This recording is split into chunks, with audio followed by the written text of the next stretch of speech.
Cue video. Ready?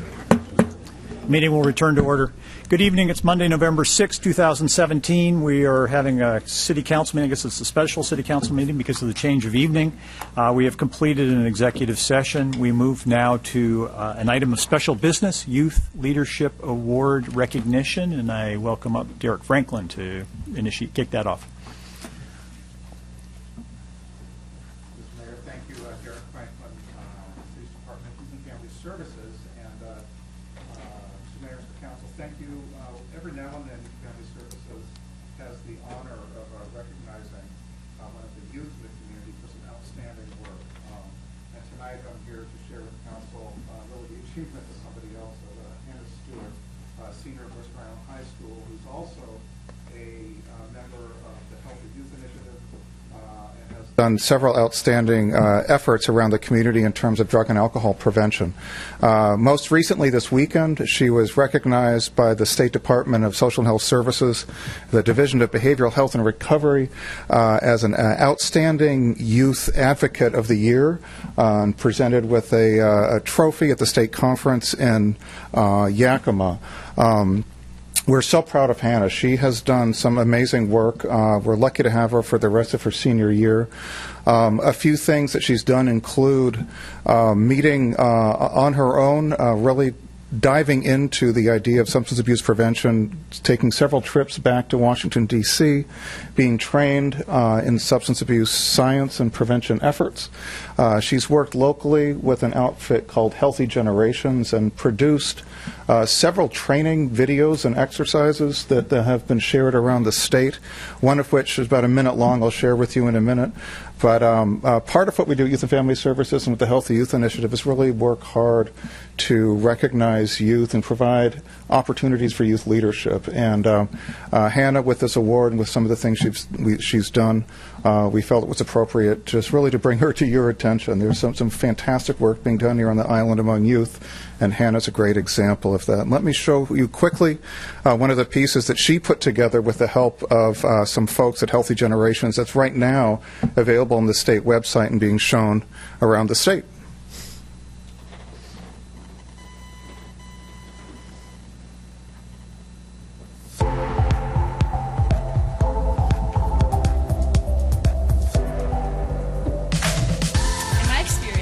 Lawmakers are usually old white men, and they really don't understand what's happening to you.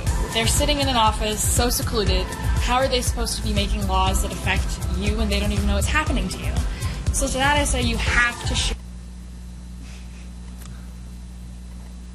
You're going to mute.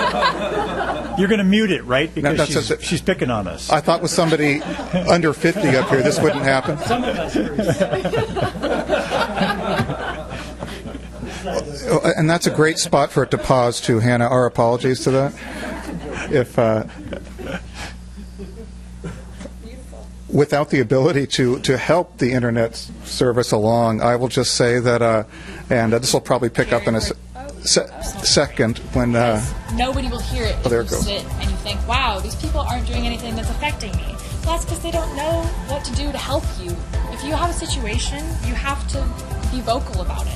That's the only way to make a change. Even if you're a kid and you can't vote, because it does matter and it does affect you. So if you say, oh, I'm not 18, it doesn't matter, I can't do anything about laws, like, that's not true. I'm not 18.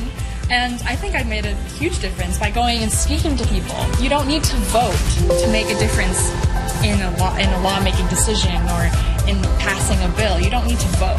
You just need to use your voice. You put a face to that statistic, and they say, wow, that's not a number. There are actual people who are affected by that. And there are actual people who, if I pass this bill or if I don't pass this bill, their life will be changed.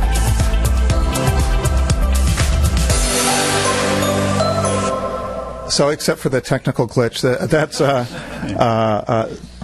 just one example of some of the work that Hannah's done. She's really taken to heart the idea of leadership. Clearly in that video, what she's doing is expressing some of the passion that we see with her around the island all the time about getting involved, coming before bodies like yourselves, getting youth active and engaged in work that's important to her. So I just wanted to recognize her, say thank you, Hannah, for your amazing work, recognize that you're being acknowledged by the state.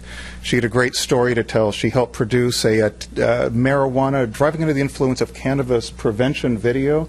And we've been laughing about this because at first it was pretty cool. It showed up on TV channel 11. It was playing after The Flash, I think, was the TV show.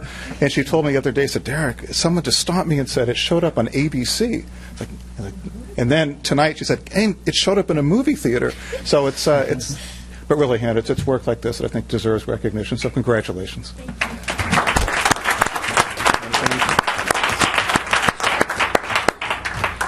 I just want to say thank you to the council for recognizing me, and thank you to Derek and Youth and Family Services for providing opportunities for youth like myself to get involved and really helping me find my passion with prevention. So thank you.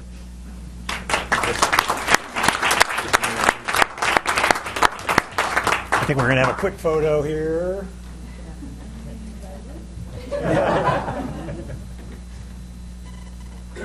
Okay. No, thank you. And Benson, did you want to add something here? Yeah, if I can just say something.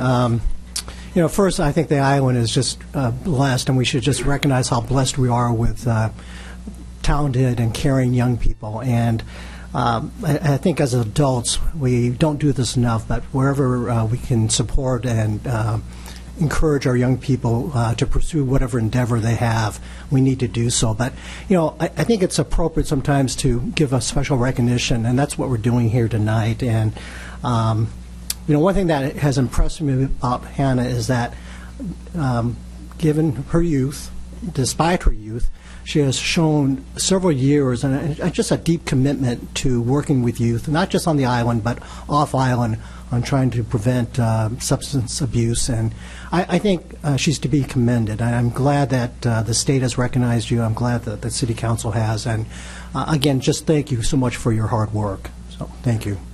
Yeah. And maybe you want to introduce some folks you got along with you here this evening who are... Oh, yes. These are my parents.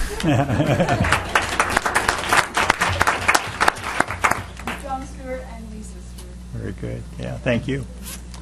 So, and finally, I'll just say, as an old white guy, lawmaker, well done, and it's good to see this. So, thank you very much.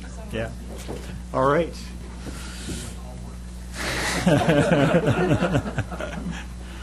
Okay, City Manager's Report is our next item of business. Julie. Good evening, Mayor and Council. Just have a few things to bring your attention to.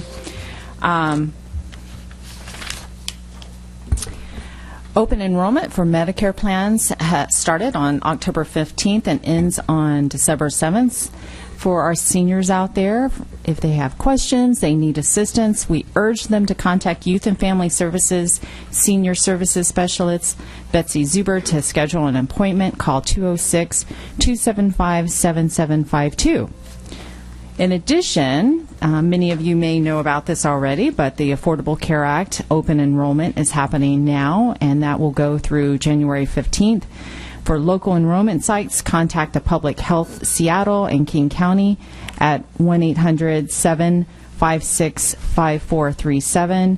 You can also look online for questions and assistance at wahealthplanfinder.org or call 1-855-WA-FINDER. Hopefully many of you received an email update from our staff about the residential codes going into effect. They did take effect on November 1st. For inquiries, and we've had about a handful of inquiries about residents about their particular properties.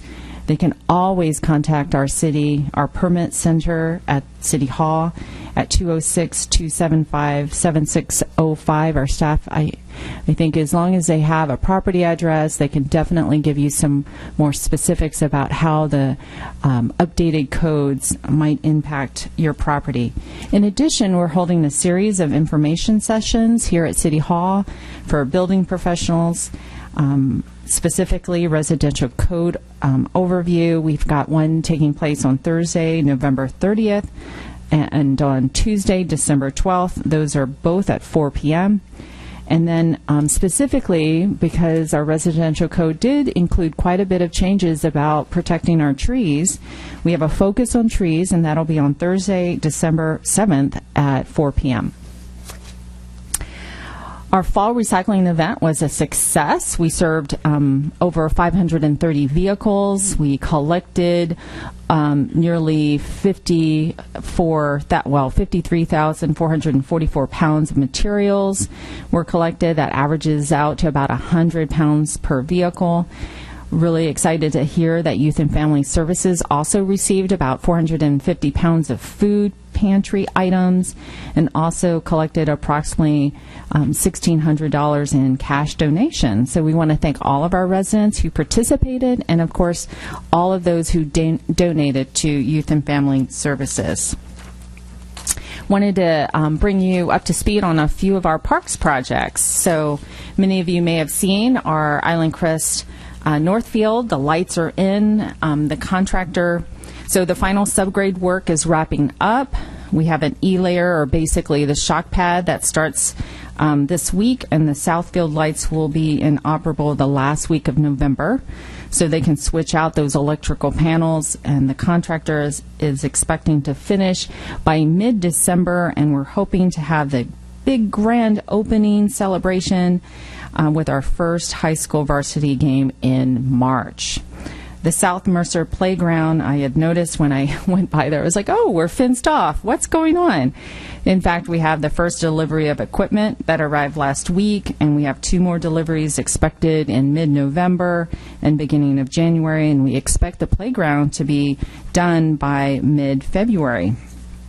And then Clark Beach, the pipe is being installed for drawing water from Lake Washington for irrigation.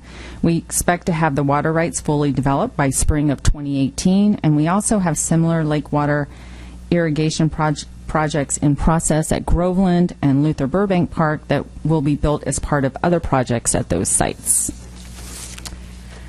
I know I've gotten a number of questions from council members as well as residents about what's going on with this pedestrian signal. We've built it and nothing's happened. And just to remind you, this is a project that when finished, it'll be a pedestrian signal on Island Crest Way near 32nd Street. And it's similar to the pedestrian signals that we have at 4200 and 4700 Island Crest Way. So it provides a protected, signalized crossing connecting all the multifamily residential developments on the east side of Island Crest Way to our town center. So what's happening? Why are we, what's going on? So we're waiting for the delivery of the signal equipment. And this typically takes about 12 to 16 weeks, but however, our contractor, it's more like 18 to 20 weeks. So it's a while, and we got this last update so about a month ago. So we know we've got probably another 12 more weeks to go. That being said, the contractor has received everything but the signal controller. So once that is delivered, King County is the agency that usually comes out and helps us install that and gets that signal ready for inspection and programming. The good news is everything really there on the site is ready. We're just waiting for that signal. And so want to remind you, this is really cool, that 2/3 of those project costs are covered by a grant that our staff was able to obtain. And then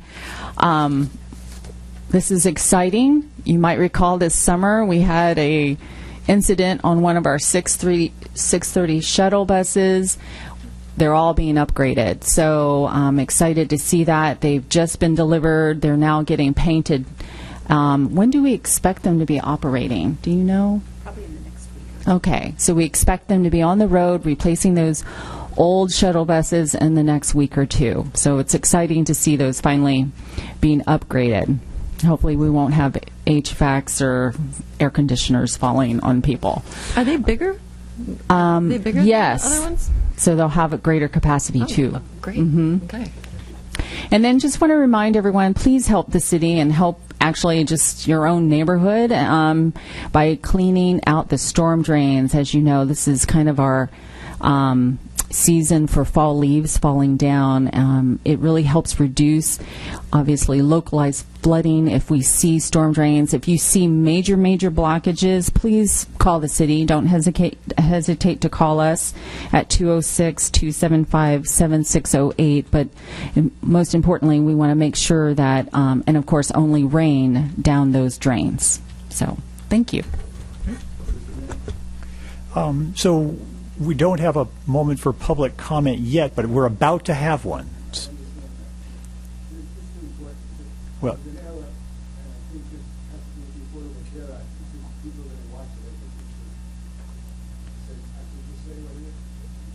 why don't you use your appearances moment to do that, if you would? That'd be great.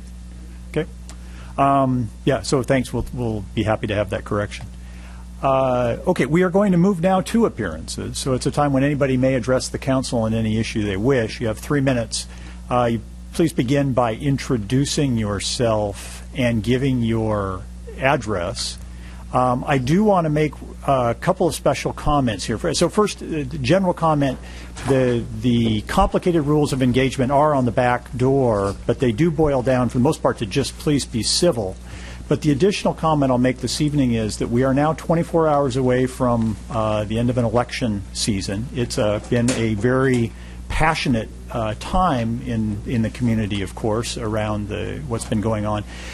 But within city property, city realm like this, there is an RCW that forbids the use of a public facility for campaigning purposes.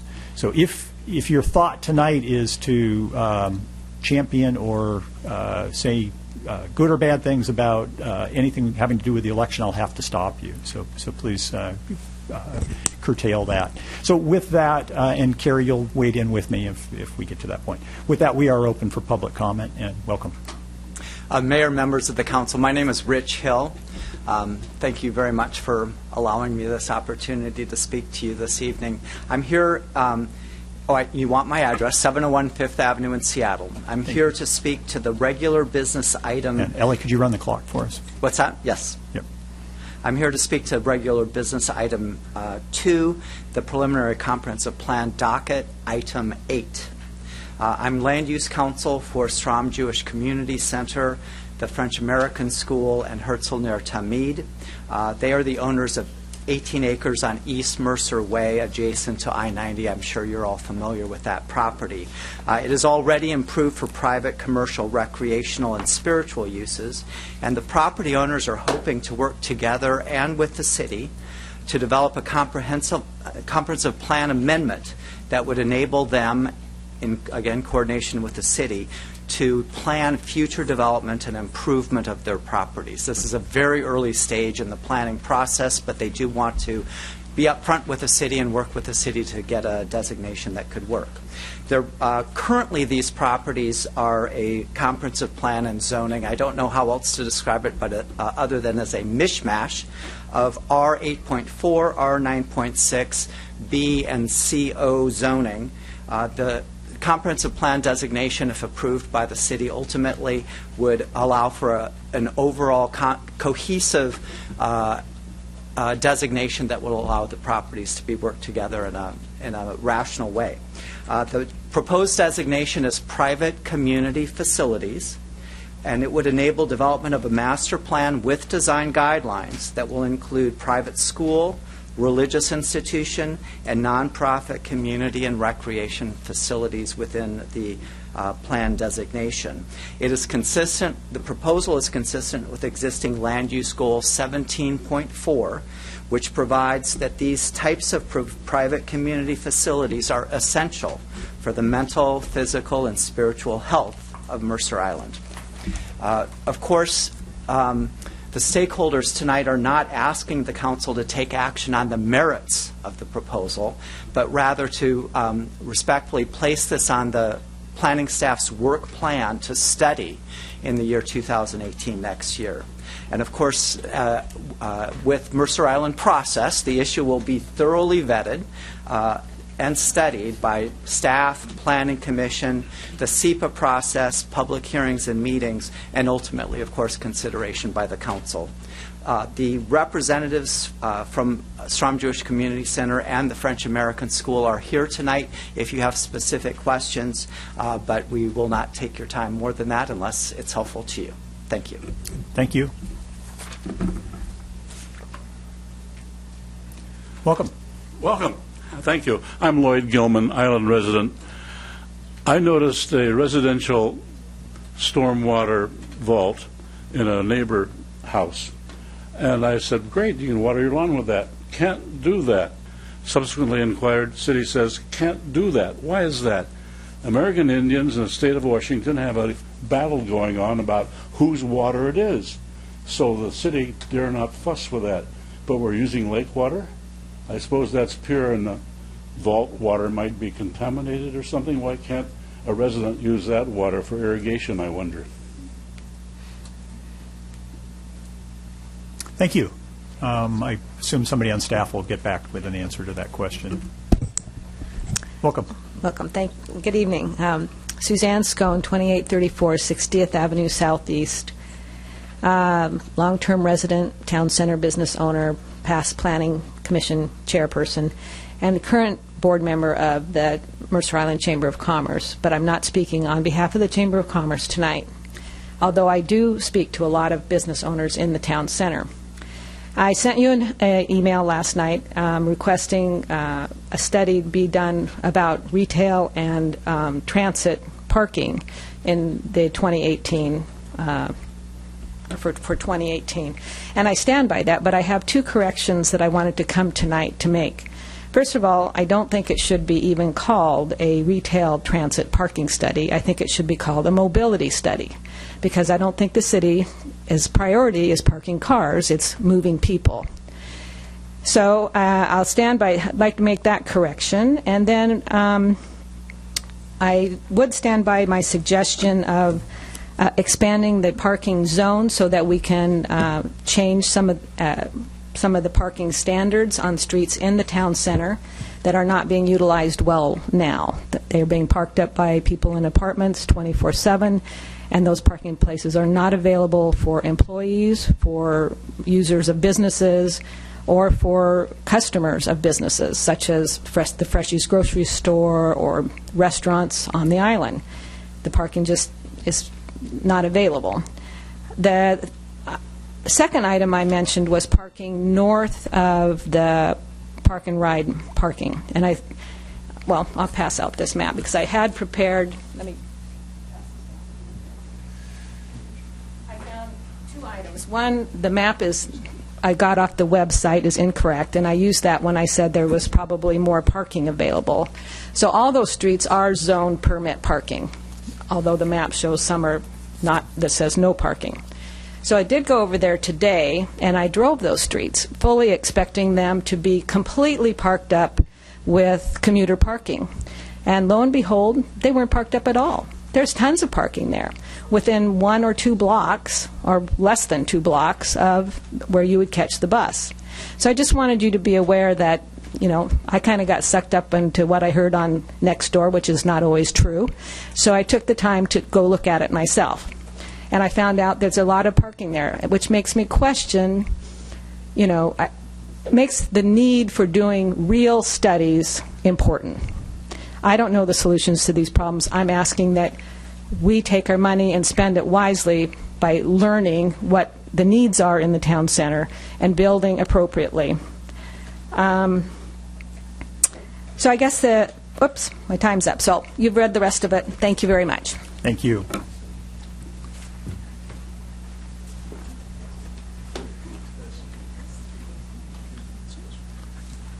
Welcome. Yeah, if you could.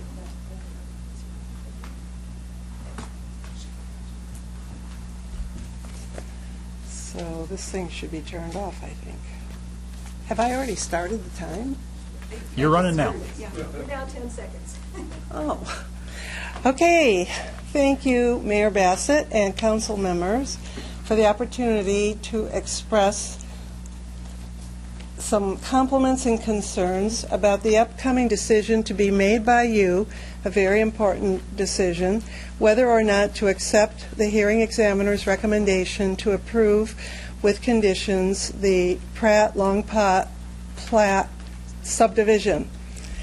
I would like to compliment the Bellevue Pacific Properties Group for creating the native growth protection easement in order to preserve large established groups of trees in the eastern portion of the lot. Concerns that I have, and I don't think I mentioned I live at 7217 80th Avenue, which sides on this plat. And you are? I'm Biz Gilman. Thank you. Sorry. Anyway, the concerns I have in studying the hearing packet for the Long Plat subdivision application sub 16007, I discovered that city planners expressed concerns to the builder which match my own. And here's a statement it's a quote, city statement to the builder.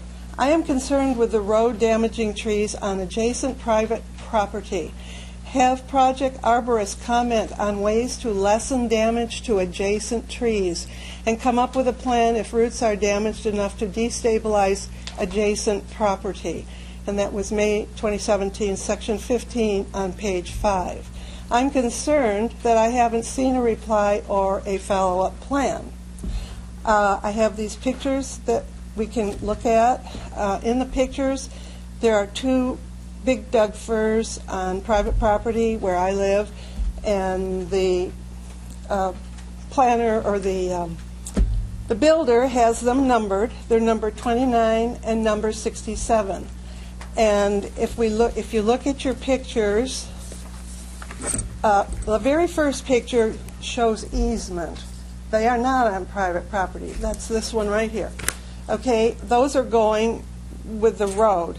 If you just look to the right of that carefully, you will see a yellow line, and that's where the private property begins, to the right of that yellow line. Turn the page. Now you're going to see the big yellow line. It goes straight through. Everything on the left is the easement, and that's going to go, and that's where the road will come, right to that line. Everything to the right is private property. Turn the page. You'll see a huge Doug fir on the private property. That's where we live. And then if you turn the page again, you'll see the second big tree that's on private property. The overhanging branches and all of that, they're right in the center where the road will be. So it seems a little odd that there might not be damage to the roots of our private property trees. Thank you. Thank you. Should feel free to, well, I assume you'll be weighing in with more written comments, but having that in writing would be just fine. Thank you. Yeah. Hi. Welcome. Haven't been back here for a long time. My name is Marty Gale, 9404 Southeast 54th Street. I have a question, or I'd like a little more information about this closure for the, I guess it's for the construction that's going to go on the small bridge, the little bridge out there on the East Channel Bridge. And it said the city will be paid $10,000 for use of the boat landing. That seems like a real bargain, if you ask me. I think that it should be put another zero on that one. But one of the things about it is it says that they're going to have flaggers on frontage road as needed to ensure safe vehicle access during intermittent lane closings and reasonable efforts to avoid lane closures during peak demand, especially on weekends. This is the first I've heard about this. I wonder, is there any information that's going to go out and tell us how big a thing this is going to be? As you know, from if you go to next door, you see a lot of people complaining about going into Seattle from here. Now the other side is going to get it. It's rather strange, and I think it would be nice if the city would put out way more information on this, because people who live on East Mercer Way and go down there to take it and to cross the bridge, people at Mercer Island to Microsoft, all of those places. And there's been no information I've seen, unless it's on some bulletin in City Hall, and none of us got it in the mail. So I would appreciate if the city would put out way more information on this, and also describe why only $10,000? It costs you $10,000 worth of employees to write up all these things. That doesn't seem quite right. So, okay, thank you. Thank you.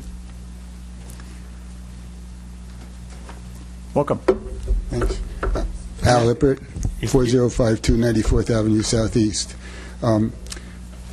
I guess all of you are aware of the brouhaha going on about somebody's false credentials, possibly false credentials. Again, I've mentioned pretty clearly we can't campaign No, here, so I'm not campaigning. I'll ask you to I'm go not campaigning. elsewhere in your comments. Bear with me a moment. I'm not campaigning. I'm not saying plus or minus. I'm just want to leave information with you in case you need it, because otherwise next week might be too late. So just bear with me. I'm not campaigning. No. Yeah, I need you to stop. And I'm happy to hear about Affordable Care Act if you'd like to tell us I where already we've spoke gone about wrong that on that. But if you want to talk campaign, I'll have to ask you to stop. How do you know it's campaigning? I want to present information to you. Yeah, no. Do you have anything else for us? Happy to hear anything else. I don't think I ever want to talk to you again, Bruce. Fair enough. Anyone else?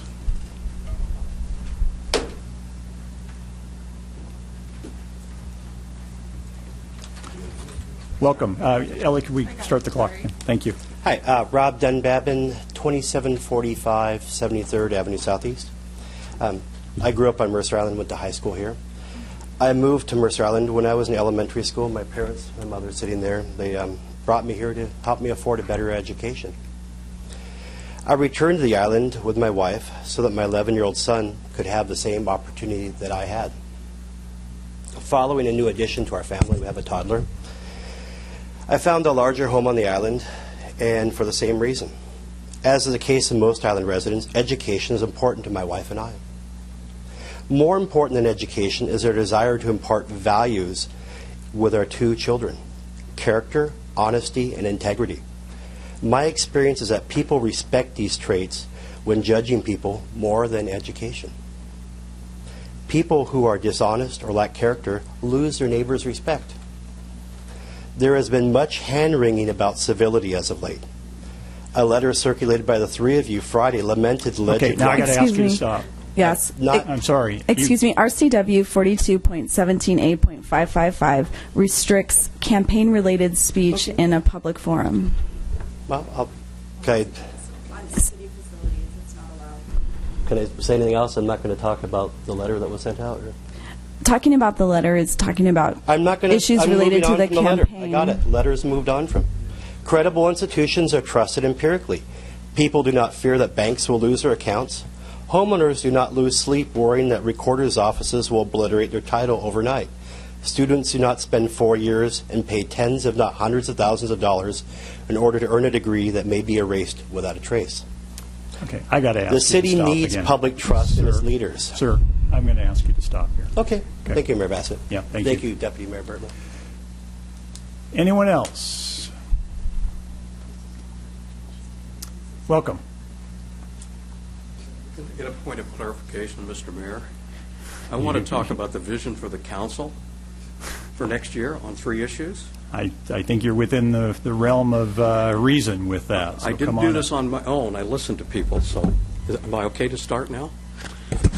Mr. Mayor, honorable council members, I'm Robert Thorpe, 5800 West Mercer Way, island property owner since 1971. I wanted to come to you and talk about Thanksgiving. I wanted to thank each and every one of you, everybody on the staff that serves long hours. I hear a lot of things about this isn't right and you aren't doing this, you aren't taking care of us. In walking my neighborhood, which I do, if people want to have the corner thing or the trees trimmed, they call me. I call the city. They know I bug them. But there's a lot of good things going on. And what I heard out there was not just the Halloween stuff we've heard. Let's forget about the Halloween. That's moved to vision. That's moved to the future. 4 issues I heard: parks, I-90, budget, and vision. Parks, I just want to say I was here in '69. I helped with the comprehensive plan, helped write the park plan with the able direction of Lola Dean, the park director, and a good staff. 3 of us wrote the park plan. I've written over 30 of those for cities. My point is that parks were set up to have mixed uses. We have adults, we have seniors, we have activities of all kind. You don't decide let's do all of these and not do this one.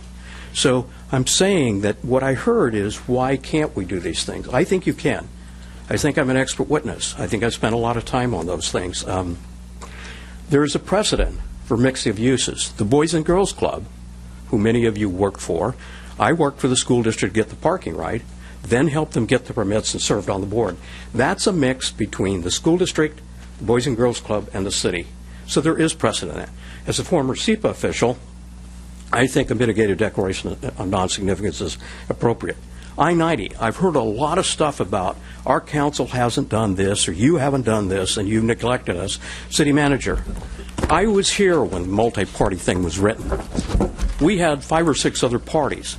So for people on the island, you shouldn't be blaming this council. Why don't you go talk to the other 5 jurisdictions that threw us under the bus? I was here. I think we did everything. We've been doing things.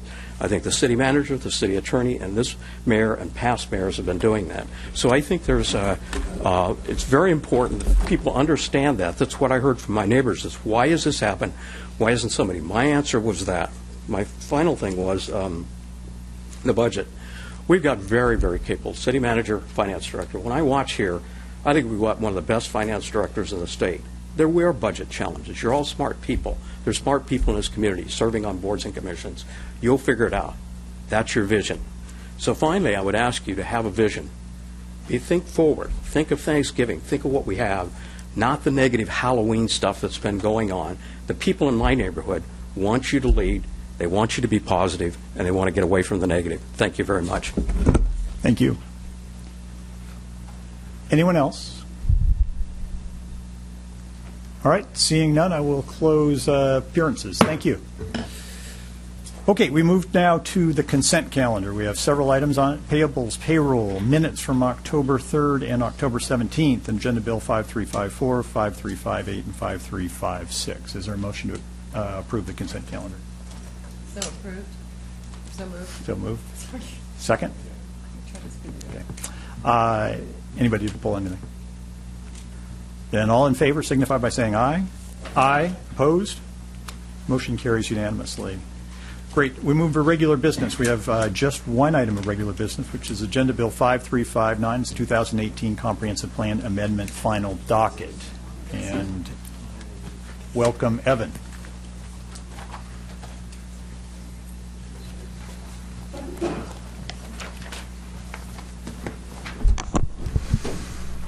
Thank you, Mayor, Council. My name is Evan Maxim. I'm the planning manager for the city of Mercer Island. We're just reviewing the 2018 preliminary docket or docket items of comprehensive plan amendments for consideration. You heard some public comment earlier this evening around at least one of those items. Just going to walk through our brief process and overview and then wait for council direction. So to remind the council, this is a somewhat standardized process, if you will, in our code. The city starts by sending out public notice in mid-August of the opening of the preliminary docket. The docket is open until October 1st. Your staff generates a list for review by the Planning Commission. This year it occurred on October 18th.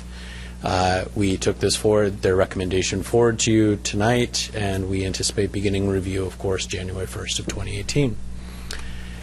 The basic idea behind the comprehensive plan docket is that at a high level, we're deciding what items the Planning Commission should consider as possible amendments in the comprehensive plan next year. So as I think one of your speakers this evening said, this isn't really a decision tonight on the merits of a proposal. This is simply whether or not we talk about it next year. There are a list of criteria that are identified in your code related to the docket itself. They're listed here on the screen. They're, of course, in your packet. In short, I believe all of your docket items meet these criteria. I'm happy to speak further about any of them, but won't spend the time unless there's desire on the part of the council. We do have 10 proposed amendments on the docket right now. This is coming from the Planning Commission. Staff brought forward 8 amendments. The Planning Commission recommended adding 2 additional items.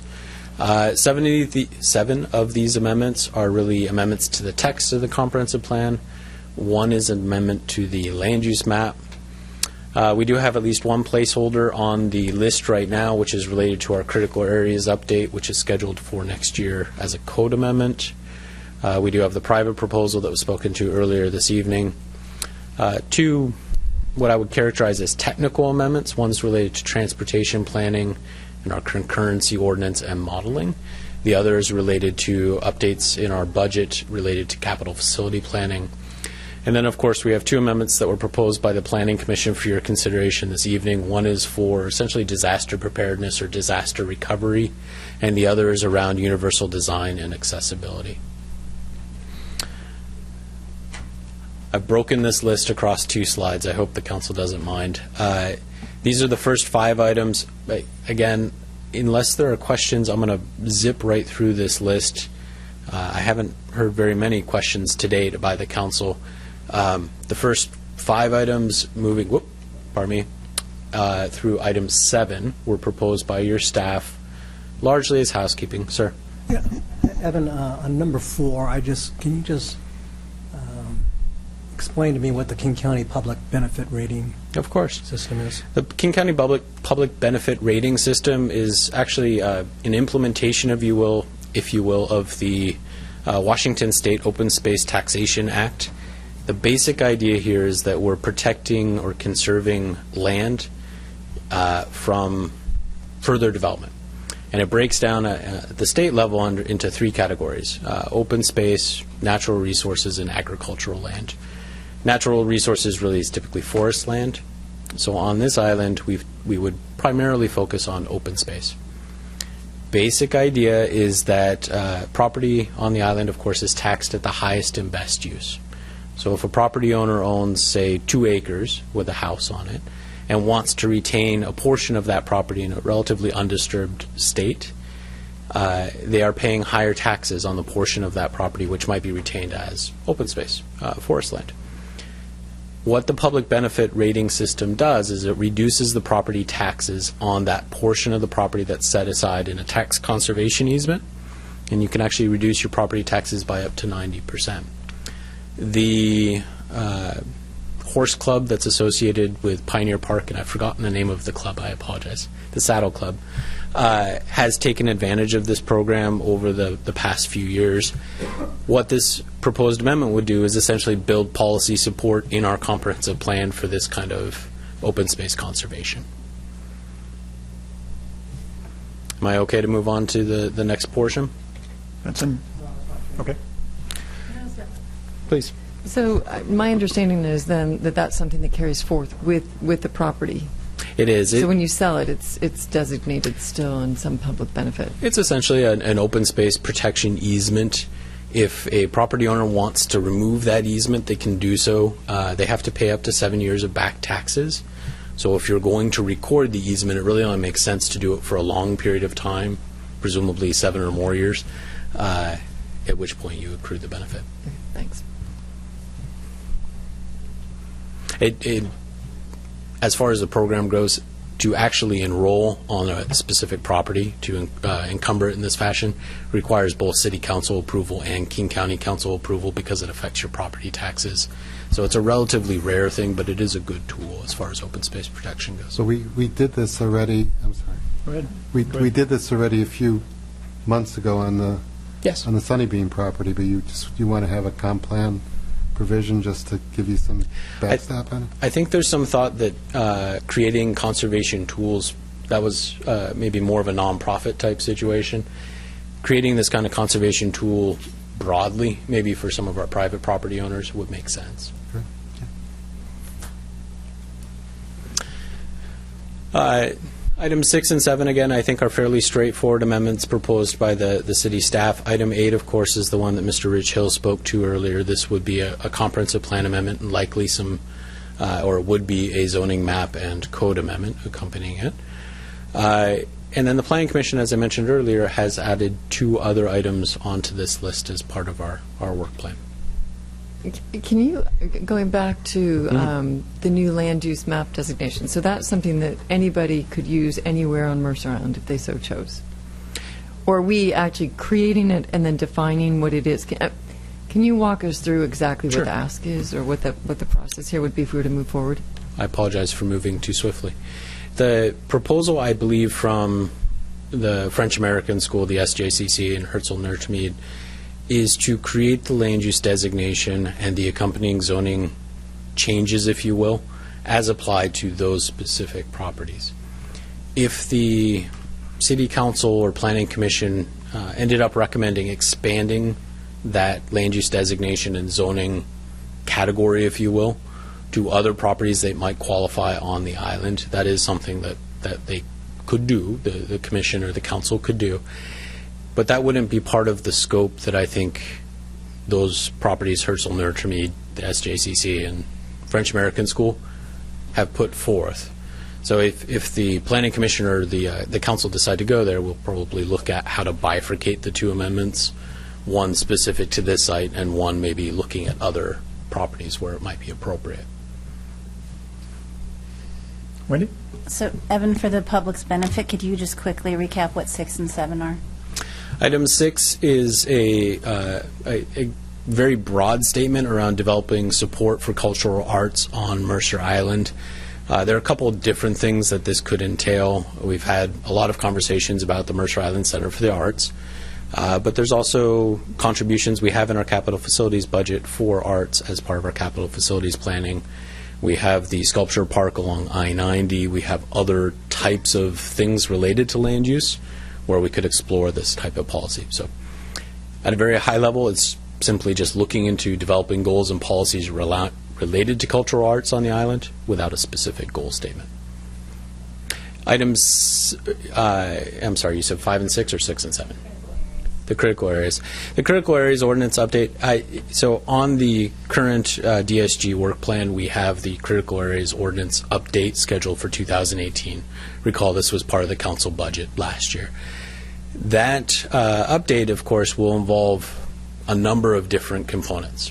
Reviewing our critical areas ordinance to evaluate any changes necessary to address best available science.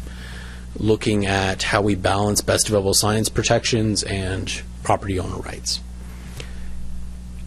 At this point, I don't think our staff knows whether or not there will be regulatory changes that the Planning Commission or Council will wish to consider that are outside the scope of the comprehensive plan.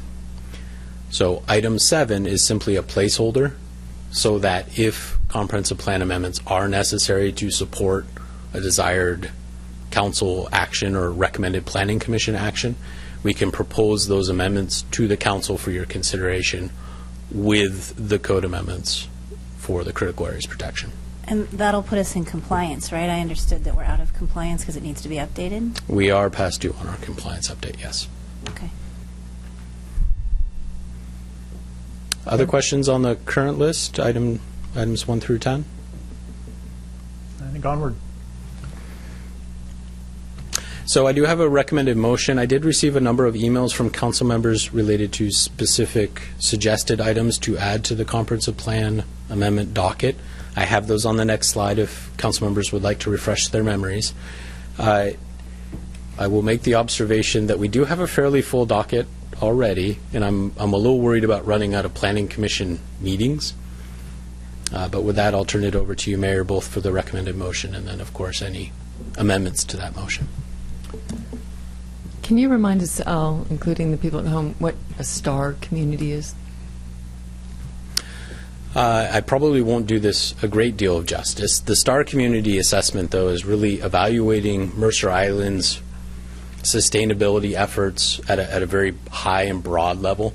So it is not simply an evaluation of our land use policies or our environmental regulations, but we're looking at all aspects of governance on the island and how we're doing right now. I believe one of our council members has considered whether or not to propose enrolling in the STAR community assessment.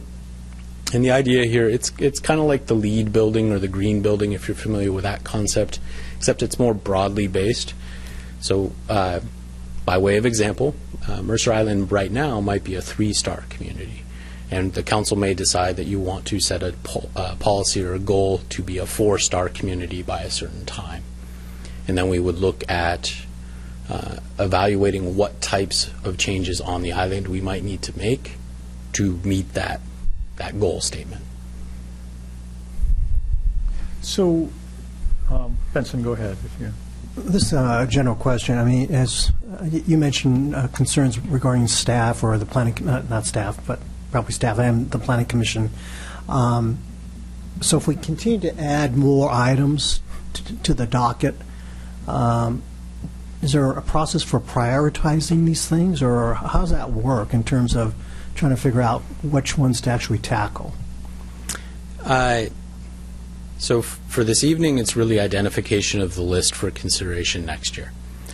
I would recommend to the council that the more items you add to this list, the harder it is for us to resource based on current resource allocation, which is I'm dancing around it a little bit, and I apologize for that, council. We will need to have a resources discussion as part of your planning session if you decide to add everything onto the list. We likely need to do some of that already related to, for example, the transportation element update. There will need to be a resource discussion about doing that update itself. So adding more items to the list, I think, would prompt more of that conversation sometime between now and when we actually kick off our work. So I guess as a follow-up, so from what I'm hearing you say, it's not a matter of somebody deciding to drop certain items. Basically, if you have a final docket, then the Planning Commission is charged with looking at all the items, and it's just a matter of adding more resources. The Planning Commission is charged with looking at all of the items, and pardon me, Councilmember Wong, I may have been too literal, focusing just on resources. If we run out of time, staff and the Planning Commission may need to come back to the council and identify items that would need to be addressed as part of the 2019 comprehensive plan amendments. The state has set up a system whereby we can only amend the comprehensive plan once per year. If we could get through, I think there are now 14 items if we add these 4 just onto our list of 10. If for some reason we couldn't get through item 13 and 14, we would need to add that to our list for the 2019 comprehensive plan amendments. So what I'm imagining we do next is the council members who have suggested these take us through each of them and describe them. Dan, was that where you're going to go, or did you have a more overall comment you wanted to make first? Because if you do, go ahead. Just an overall comment. Yeah, I understand your comment about time required, but I think, correct me if I'm wrong, these are comp plan amendments. So, for example, if you were to, on number 8, and I don't want to pick on Rich and Ed, but if on number 8, what you would draft is a couple of paragraphs that would go in the comp plan, which would then support the basis for a development code amendment, which could happen in 2019. So so any of these proposals, and again, correct me if I'm wrong, any of these proposals, what we're doing, what we're considering is putting some relatively general language in the comp plan that would then give the council and the planning commission the latitude to start working on development code language in 2019 if the council decides to put that on the work plan for 2019. May I respond, Mayor and Council? No. The item 8 might not be the best one to select here because that is accompanied by a zoning map and code amendments as part of that application package. So zooming out of this list for a second, though, and Councilmember Gross's point is well taken, some of these items are relatively straightforward edits at the end of the day. The discussion around disaster planning and recovery, while probably complex and important to get right, we're not talking about a lot of text. Implementation may require a lot of text, but the policy itself probably does not.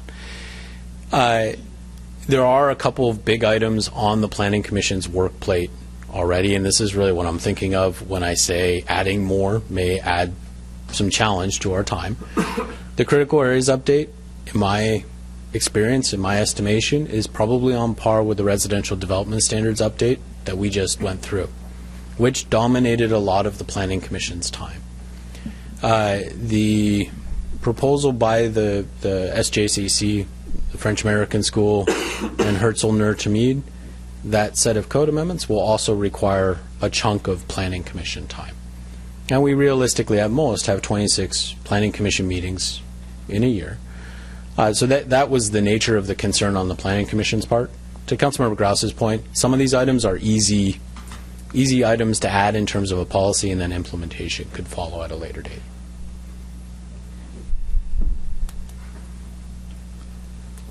So my suggestion is let's go back to that list and have council members run us through those items.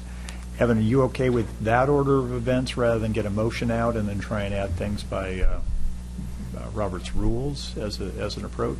What's your sense? I think it's certainly fine if we're just describing these amendments. The council members are describing. My recommendation would be once you begin deliberating, you probably want a motion on the table with a second. Then. Okay. Let's go through and just get descriptions of these first from those who are proposing to put them forward, and then work from there. So first, Wendy, I believe is yours, right? You want to speak to that? Right. So we only do this once a year. So my thought was, let's take a look at what we can do for green building in our new residential buildings. We know energy efficiency is the most effective way at the beginning of a project to make sure that house is the most energy efficient it can be. The more we can address that, the better we can deal with climate change.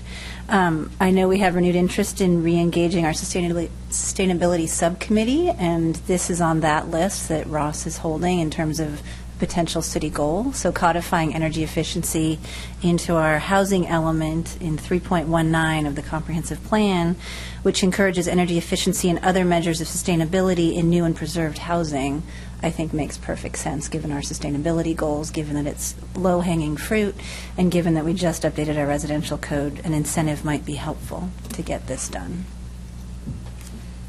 And Evan, do you have reaction, staff, sort of initial response to that and to the ones beyond that you want to offer, or you want to just let them stand for right now? How would you like to?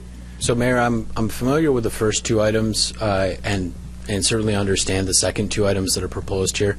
I don't really have comments beyond those I've offered, which is kind of the more we add, okay, the more of a lift we have at the end. Okay. And you've described already number 2. Was that yours as well, Wendy? Yes. But was number 2 yours as well? Salim, so you want to speak to it? Or Sure. The Star Communities rating system, it's not mine. There's lots of us that are interested in this topic, but we don't know if it's going to, how it might flow through the council planning session next year. So really what it is it's a measurement framework, it's an overlay, it's a system of kind of already built system metric for decision making that looks at sustainability and looks at kind of an overlay for planning. If we were to adopt this system, which King County already has, the city of Seattle already has, and then become to kind of measure ourselves in terms of these critical 49 areas, we would want to leave the door open on the comprehensive plan to see if this might need to be cracked in there. I mean, I know you asked kind of what it is. In a nutshell, this is the simplest kind of one-page overview of what it is. But it is just a great framework for decision-making, measurement, scorecarding, and trying to focus your efforts where you can focus efforts. You don't have to be all things to every bucket at all at the same time. But if you're going to do justice to a bucket, it gives you a good framework for doing that. Would you mind if I read the categories? Because to me, it just completely expanded my understanding. So maybe for the sake of the group, I'm not the lucky one holding the piece of paper. The categories, the framework includes, first, built environment, climate and energy, economy and jobs, education, arts and community, equity and empowerment, health and safety, natural systems, and innovation and process. Is probably my predisposed filters that were on it, but I had kind of assumed it was more of an environmental element. When I read this, it's really quite comprehensive, and it pretty much touches every element of the city's operations. You might look at this system, and you might look at this process, this kind of matrix process of developing a work plan and measuring, as an overlay for all the other things in our work plan. So you could look at critical areas, and you could apply this STAR program to how you might approach that. It would allow you to prioritize aspects within critical areas, thoroughly kind of evaluate them in terms of sustainability and the economics, the private property rights, all of the things would be built into that framework. So we just want to make sure the door is wide open if we could get support to adopt that at the planning session in January next year. And let me ask you to just confirm what I think is true, but for all of our benefit. You've called several of these items placeholders. I assume that then, so something like this proposal becomes a possibility if it's got a placeholder associated with it, but it's not an obligation that it move forward if, out of the planning session, for instance, the council decides, we're not going to move forward on this. So it creates a flexibility without creating a requirement. Is that That's correct? Yeah. Okay. Yeah. And to elaborate, I'm not entirely certain you really need a comprehensive plan policy to use this tool. It's something I think that bears more thought, and so putting it on the list allows us to have that discussion as well. Okay. The next two are Dan's. Is that correct?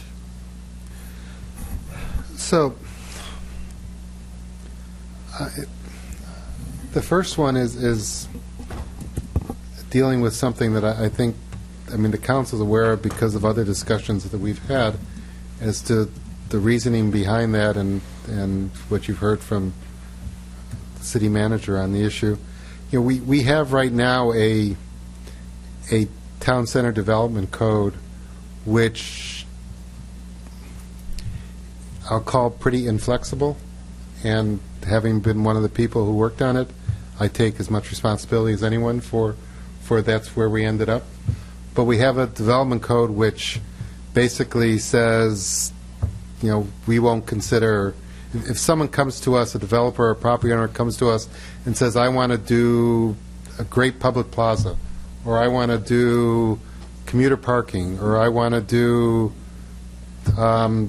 provide space for a library or a city hall or whatever, we don't have a vehicle for staff to work with that developer or property owner to say, well, what is there a way forward that makes sense, and then come to the council with a proposal. Instead, what staff would have to say is, well, the code's the code, and you don't have an option here.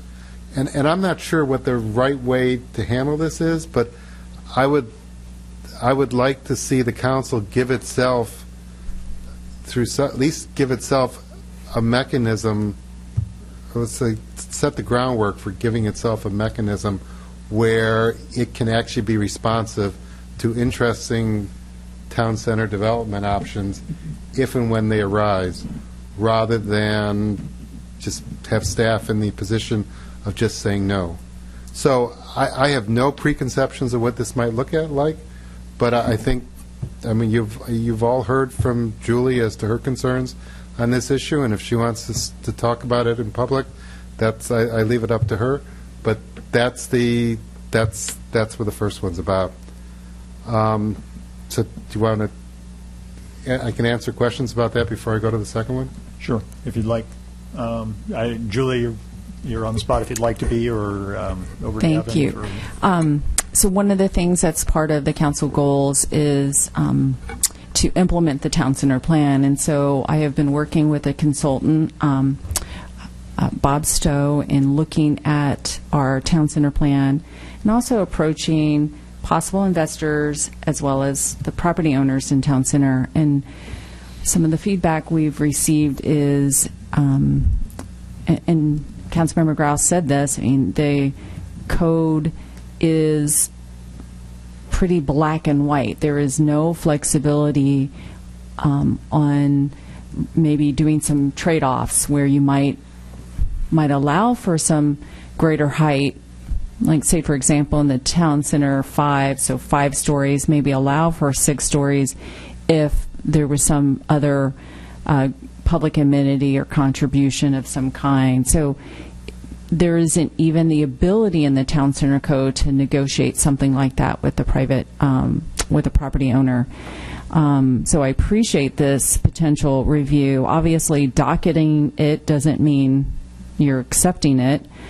And I'm sensitive to the fact that the community and the council went through a town center plan, adopted that plan over a year ago, and so I recognize there may not really be an appetite for it, but I certainly appreciate, I think it's important that I let the council know, I let the community know that I do believe I will have challenges with actually implementing the town center vision as it's currently in the plan. And so having some greater flexibility could be useful.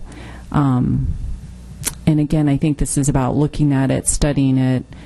If I would like to know if there's 4 or more council members interested in this, however, to docket that because I do think because it's something we'd want to engage our entire community on, right? So it's not something we'd want to just do. We'd want to, obviously we make it transparent by docketing it, and then we of course want to go through the planning commission, and we'd want to have a conversation with our community about it. So, but if there's not any desire on the part of council to kind of go through that, given the timing on the last town center plan, I respect that. But I appreciate Councilmember Grass raising this. Other questions or comments? Or Dan, did you want to add to that? No, I was just going to, I was going to go to the next one Okay. Unless there's questions on that one. Yeah. Looks like, go ahead. So the second one, and this actually came up in a discussion I had with one former and one current Planning Commission member, because there's of a subdivision which is likely to come to the council next year sometime.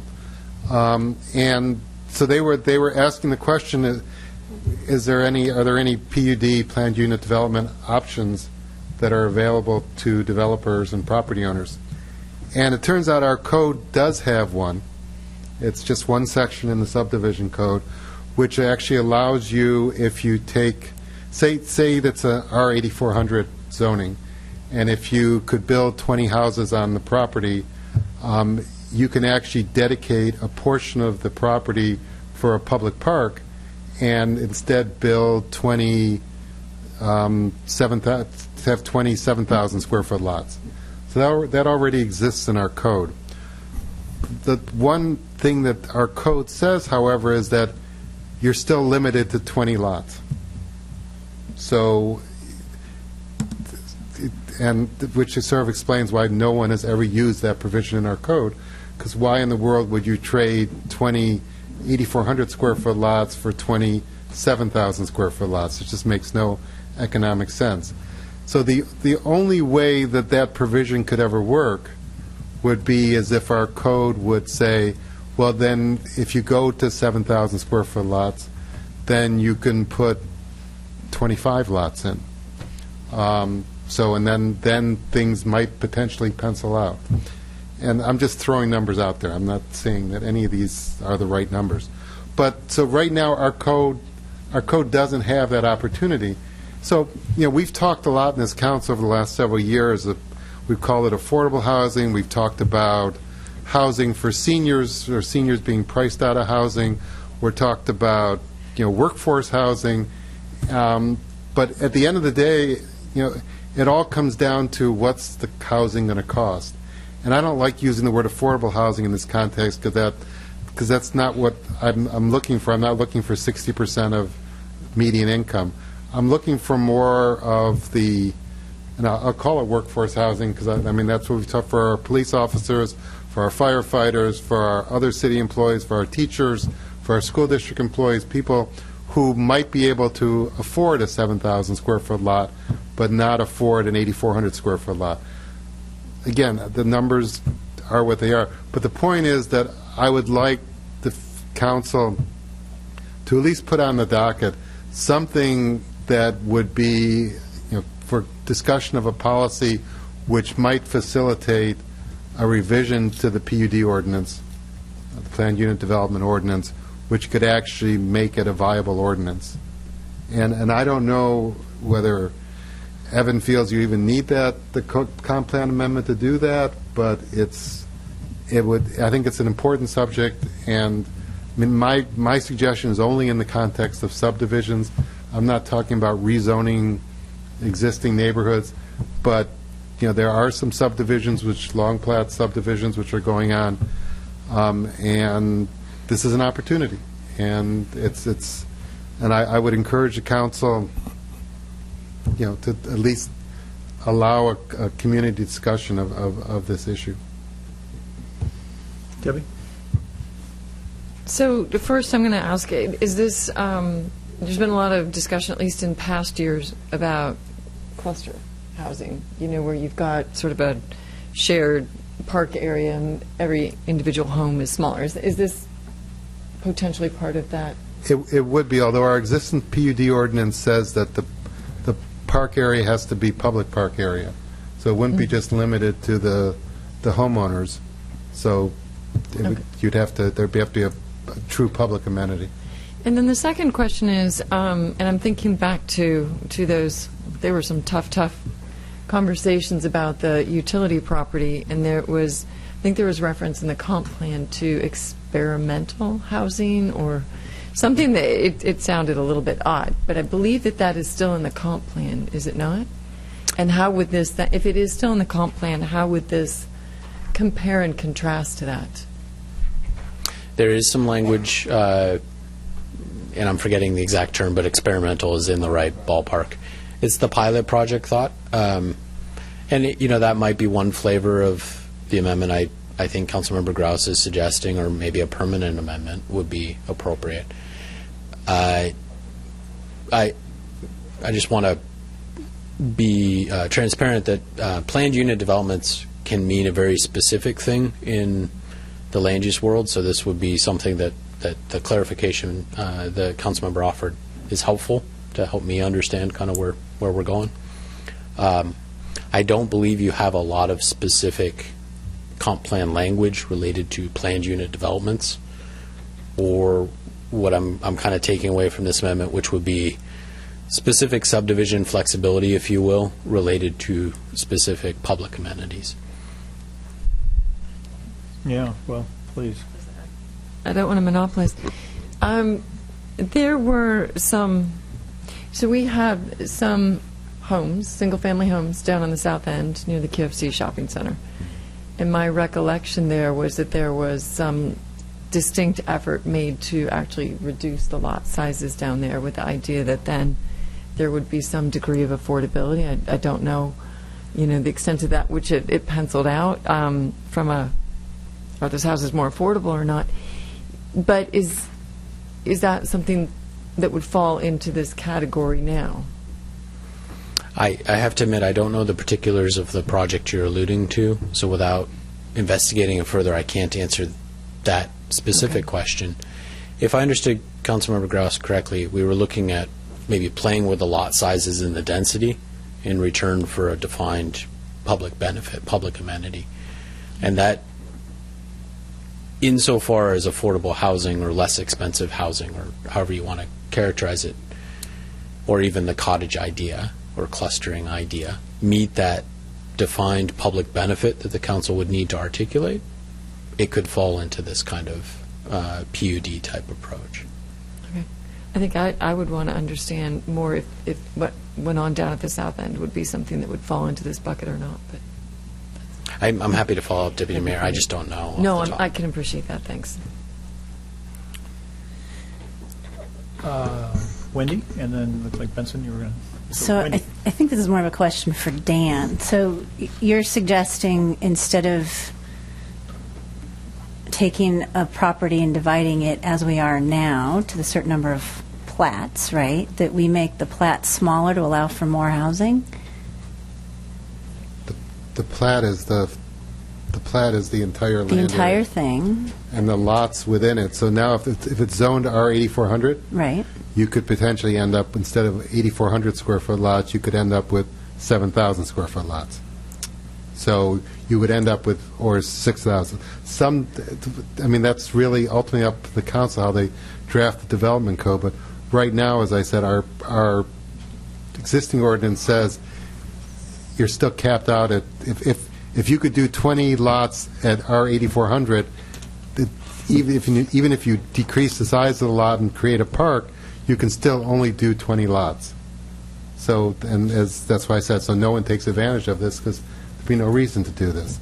So this would sort of be looking at that provision and saying, is there a good way of modifying it to achieve an objective, and setting a comp plan policy that would then lay the framework for the council to come up with that change. And the goal is to get more parks or more open space. It's because this feels to me like it's going the opposite direction of the residential code we just passed. No, my goal is to, I would like to see some less expensive housing options in our single-family neighborhoods that are not MF2 housing. I'm not proposing townhomes. I'm not proposing multifamily homes. But there are options out there where, for those people who cannot afford, or just who want to have a smaller house, empty nesters, seniors, workforce housing, and just to provide some options in the single-family neighborhoods in the areas which haven't been developed yet to provide those options. So yes, there would be more lots, and those would be less expensive for people. Smaller houses on more lots, so more density in smaller houses based on the residential code we just passed. Right? Right. So what's your point? In exchange for a park. But this isn't to debate the merit of the idea. It's just to get Just it saying, if we're documented. going to put it on the docket, let's be clear about what the intent is, and that's to get public parks and smaller and more houses. Just can I respond to that? In terms of getting things on the docket, isn't the idea to first understand whether it needs to affect the comp plan, and then leave the door open enough that because we don't know where we might go, that where we eventually get, assuming it's comp plan, has at least the window to modify the comp plan. I mean, getting super specific is not necessarily what we want to do, right? Yeah, we have gotten more specific than we would on this particular item. It does help me understand, honestly, what the council is looking for. So I appreciate it because I need to bring something back. But your point is well taken, Council Member. The idea tonight is just, are we going to talk about it in 2018 or not? And then defining it well enough that the council and the community understand that. Benson. My comment or question, I guess, is directed to Evan. And in your opinion, are some of these things that we're talking about, again, the four that we're talking about, are they really appropriate for comp plan amendment discussions, or are they more things that should be, if the council wants to pursue them, let's take the PUD one, for instance, are those more appropriate for a specific discussion item for the council as opposed to being part of the comp plan amendment? Because my understanding of the comp plan is going to be it's a very general document. So the question is whether or not there's principles, goals, or whatever that are currently in the comp plan now that would address or could address and be used to address issues that are being raised now. So, Evan, let me pardon just. I just am going to try and say slightly differently what I think Benson was trying to get at, and maybe it's just a slightly different way of framing the same question. So that is, these are each topics the council may have an appetite to work on. Are we putting the cart in front of the horse by saying, let's take them as comp plan amendments? Should we begin by talking about them as council areas of interest, and if they sort of pass muster with that, we then talk about changing the comp plan appropriately after having gotten them over the hurdle of, the council wants to work on this. And Benson, forgive me if I've sort of subverted what you wanted to do, but I felt like that was a bit the intent of where you were going with your question. So, Mayor, what I'm trying to say is, should we take them off of comp plan discussion and instead take them to planning, January planning session discussion as topics of consideration for the council over the course of the year, that then might lead in 19 into comp plan changes to reflect things that have become fact as determined by the council? Or is this the right order of events? So, Mayor, I think either approach would be technically feasible, which is really all I can advise you on. Policy-wise, I'm sorry, I'm dodging a teeny bit, just to be direct about this. Policy-wise, procedurally, let me focus on that for a second. If you want to take action in 2018 on these items, and if they also require a comprehensive plan amendment, you would want to put them on the docket this evening.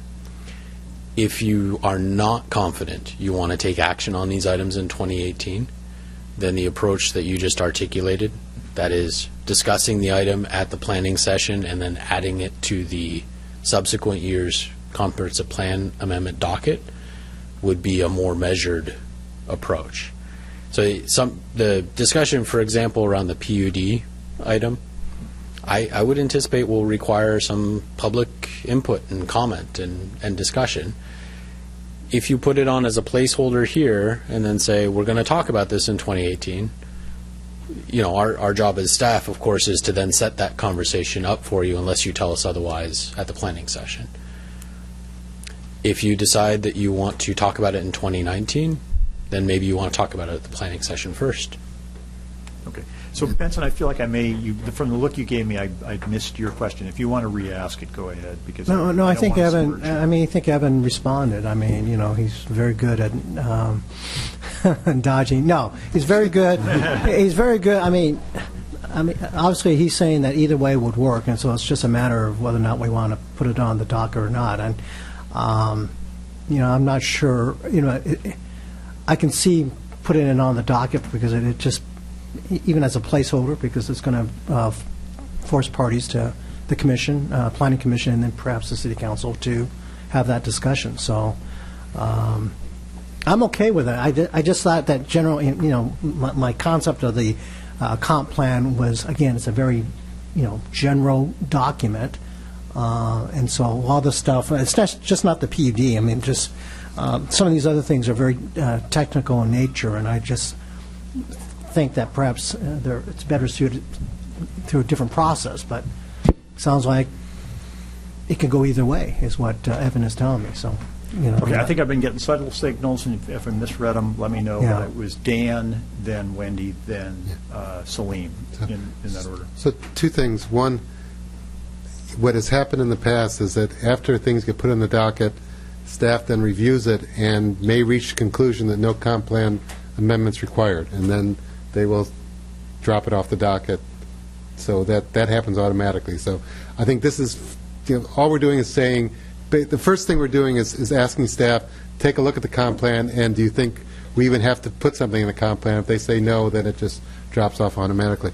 The second thing is the timing problem, and that is, because of the ordinance we passed a year ago, you only get one shot at the comp plan.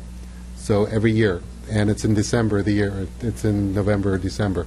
So if you want any opportunity to implement any of this stuff in 2018, then you have to put it on this year. Because if you say that, well, we first want to talk about 2018, then we'll put it on the comp plan for 2019, that effectively kicks you to 2020 before you can actually do anything. So just to keep that in mind. The last thing I'll just say about at least the town center one, town center comp plan provisions are a little different than almost any of our other town center, other comp plan provisions, because they're not general. They are extremely specific. So just like our development code. So if you have any concerns about what I've said, what Julie has said about town center, and potentially having to deal with that in 2018, I would encourage you to at least leave yourself that opening. If you're saying, I'm fine to live with whatever we got through 2018 and 2019, then don't do anything. But if you at least want to give yourselves the option of changing something in the next 2 years, then I'd encourage you at least give yourself the option. Wendy? Hey, I'm going to change direction here and say I support getting all 4 of these on the list and then leaving it to the staff and planning commission to figure out how to prioritize. And I would request that we don't try to do everything, and let's be clear about what we can and can't do, because in my experience up here, if it's on the list, it gets done. I don't think we need to do that in this case for everything. Salim. It was just a quick question. The final docket has to be approved by the council by 12/31? Is that, what is the date, the due date for this to really be docketed? It will be 12/31, yeah. Okay. Debbie? So, final clarifying question. We then go through this, I guess it's a question to Evan and to Julie then. So we do go through this list, if we docket it now, at the planning session. or is this what then goes directly to the Planning Commission? Okay, good. Thanks. I guess what I would say is what Wendy says makes a fair amount of sense. So hearing that, I'm wondering if we're at the point of a motion, and perhaps that motion would encompass both what staff had recommended and what's been proposed here by council, because I'd be supportive of that, and then let it come back off as it may. I'll make a motion if that's what you're looking for. I was hinting at that. All right, good. Well, I'm going to take the bait. So I move to adopt Resolution 1534 with the addition of council member recommended amendments, adopting the 2018 Comprehensive Plan Amendment Final Docket. That makes sense, Ellie? I added, my intent was to take what was provided here by staff and then add the 4 council amendments. Moved and seconded. Discussion. Dave? I'm trying to hold, but I can't. It feels like we're, to Evan's point, taking on more and more, and it seems like we've done a fair job at prioritizing previously, and then this one adds additional work, and then I think dilutes our prioritization a little bit. So doesn't feel like the right move to me. Care to offer? Yes, I guess I would. I was ready to move forward with the comp plan without these amendments, and these felt like 4 topics we could talk about in the planning session, and then weave them into our overall plan a little bit better. So my move was comp plan as is, and then have these be planning session discussion items. So because we have a motion on the table, what you would do if you want to go ahead and go that way is offer an amendment to remove these from the motion. So I would I would offer to amend amend the 4 council removing the 4 council amendments. Is that right? So is there a second? So that fails for lack of a second. Okay. We're back to the original motion. Any further discussion on the original motion? Seeing none. All in favor signify by saying aye. Aye. Opposed? Nay. Motion carries on a 6-1. Good. Evan, thank you very much. Thank you. Is there anything more you need from us this evening? No, thank you. Okay, great. Thank you. All right. With only one item of regular business, that brings us to the end of regular business. And we now move to other business. Councilmember absences, none this evening. Any upcoming of which we should be aware? Thank you for excusing me last time around. So, I'm playing with scheduling. I may have one on November 28th, trying to avoid it. A conflict. Well, you don't want to miss that one. I really don't want to mix that one. We don't have one on the 28th. There's a legislative meeting. The dinner, okay. So I don't know if that counts, but yeah, I'm trying to avoid it. Okay. Anyone else? I'm gone all next year. I can't promise you that. All right. Planning schedule. Julie.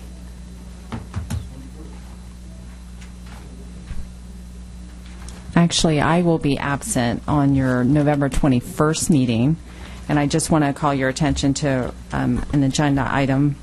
That evening, we have it's an appointment that comes around every 4 years, so it's reappointing our municipal court judge, Judge Wayne Stewart. So actually, Chris Siegel will be taking care of that agenda bill, but that will be coming before you for your approval. And and of course we will be having a celebration of Dan's many, many years of service on December 5th. So we have a special reception for Councilmember Grouse from 6 to 7. Of course, the entire public is invited to attend that meeting. And so far, that's... Oh, and I think I mentioned this before, but Originally, we had scheduled last and first mile solutions for this evening, but we now have it scheduled on December 5th, and we will have both Lyft and Uber here presenting some of their ideas and concepts. And again, it's really just study session format, no decision, but just getting some of your feedback and input. In addition, all of this related to mobility. Suzanne Scone put us in contact. Well, she sent me this great website about UW and their Center for Mobility Innovation. And I'm meeting with them actually next week to talk about, of course, I'm interested in seeing what types of innovative things they might offer us for first and last mile solutions. So hopefully I'll have more to present than just ride-sharing opportunities, but at least that's kind of our first conversation that we'll be having on December 5th. We'll have a swearing in as well on December 5th. What happened to transportation concurrency?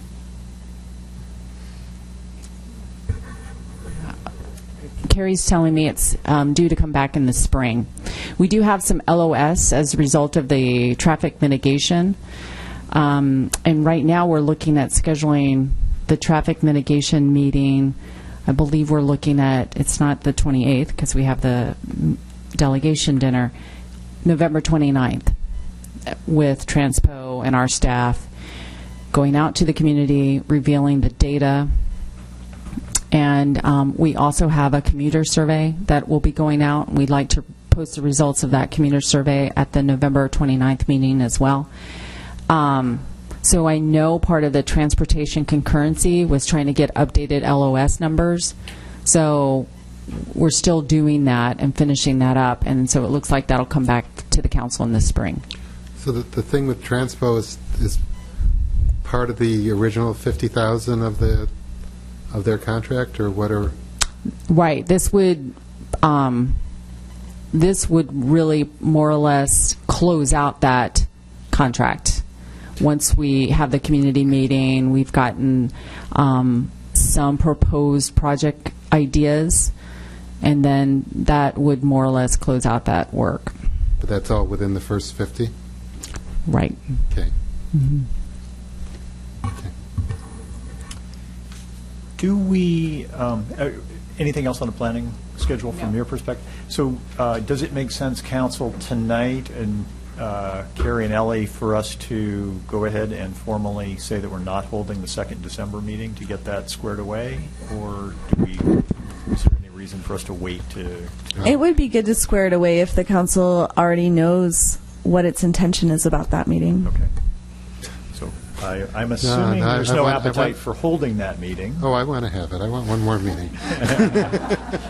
All right. So it's for another do we party. Need a motion then to do that? To do that?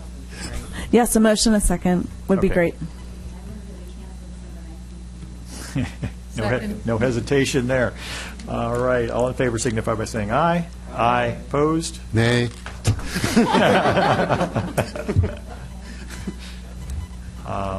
Oh, yeah. Well, do you want to give us an update on the CAG? We're working on it right now as we speak. We're planning to send out notices for the CAG members, of course, that we're able to appoint, and unfortunately notices to those that we're unable to appoint as well. Looking at sending those out this evening. We plan to notify our community with this Wednesday's MI Weekly. So we want to make sure for those that we're appointing, we get confirmation they're okay with us appointing them, and then because we want to announce who will be serving on the CAG. Our first meeting of the CAG is set for November 15th, and it really is just really getting us together, reviewing the charter, the ground rules, and that sort of thing. Of course, all of this will be up on our website. So thanks for reminding me about that. It'll be up on our website, available to everyone. Great. Okay, board appointments, we have none this evening. That brings us to council member reports. Benson, you want to begin? I really don't have anything other than the fact that you can, if you haven't given to the Mercer Island Schools Foundation, you still got time. I thought so too. Wendy? So February 7th is the Mercer Island Youth and Family Services Breakfast, and I challenge all of you to fill a table with your friends and neighbors. Even you, Dan. And I also want to say I'm sorry about all the rancor and discourse in our community around this election. It's disappointing and sad on many levels. Just to respond to public comment, if anybody wants nauseating detail on how the city arrived at $10,000 per year payment from Sound Transit for use of the area underneath our bridge, known as the boat launch, they should do a public records request for my email from today's date, subject RE:AB5354. Maybe we'll just put have it on fun. next request. Sure. Benson, back to you. Actually, Councilmember Nice's comments reminded me of something. So maybe this is, again, for the city manager to put on the city website, but obviously during public comment there was a person who seemingly had the impression that the bridge was going to be closed. I mean, am I wrong? I mean, that was... I didn't read it that way. Oh, okay, But that there were going to be significant delays on East Mercer I got the sense Way. there was lack of clarity. I guess that's the point, is that you just need to make sure that... We'll clarify that, and also recall in the Sound Transit agreement, we get some Sound Transit staff to help us communicate. This will be one of the things that we'd like them to communicate. Very good. Yeah. But it's not closing the East Channel Bridge, right? Yeah, that's what your point is. The only traffic jams will be at the boat launch. Right. Launching boats.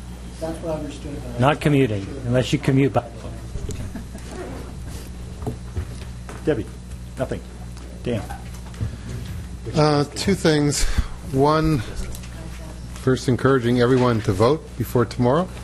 Second, the Regional Policy Committee is now working on some things involving the seniors, veteran seniors, and human services levy, which will be all meaningless unless it passes. But if it does pass, there's a big discussion going on housing, which is a critical part of the levy. More than 25% of the levy's funds. In the first year, more than half the levy's funds go to housing, and then after that, at least 25% go to housing.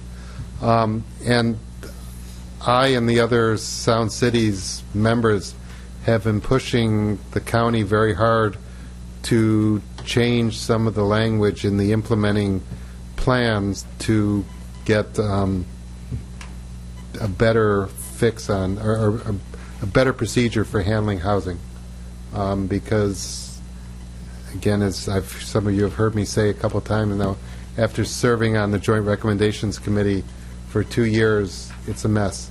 And so I'm very happy to report that, at least for the moment, Sound Cities seems like they're determined to try to get some changes in this at the RPC level.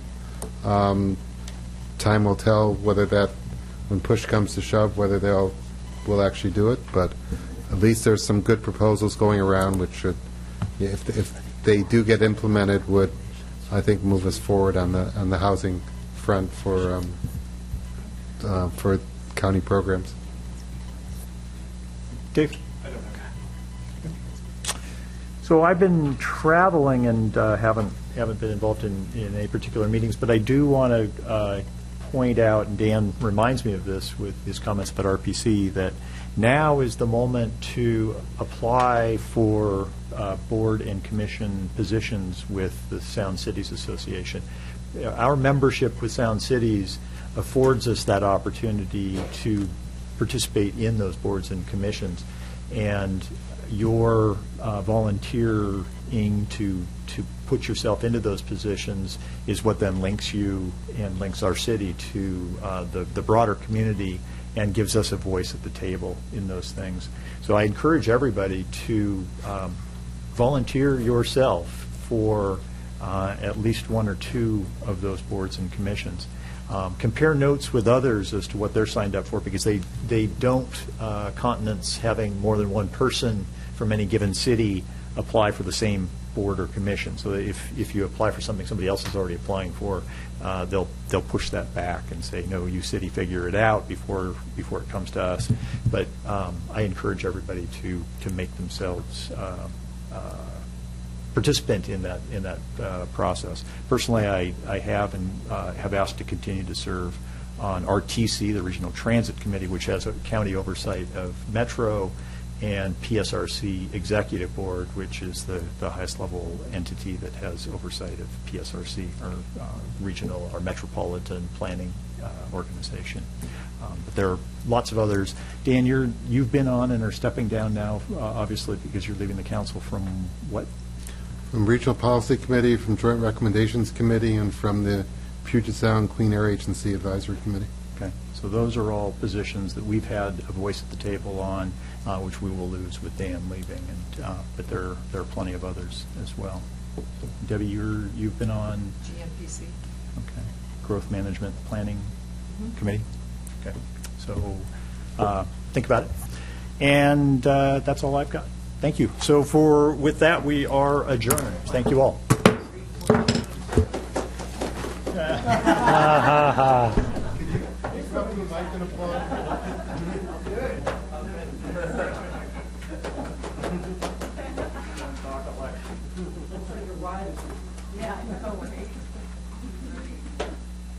I assume that the social media world is already ablaze with what an awful, awful, awful person I am for curtailing public comments.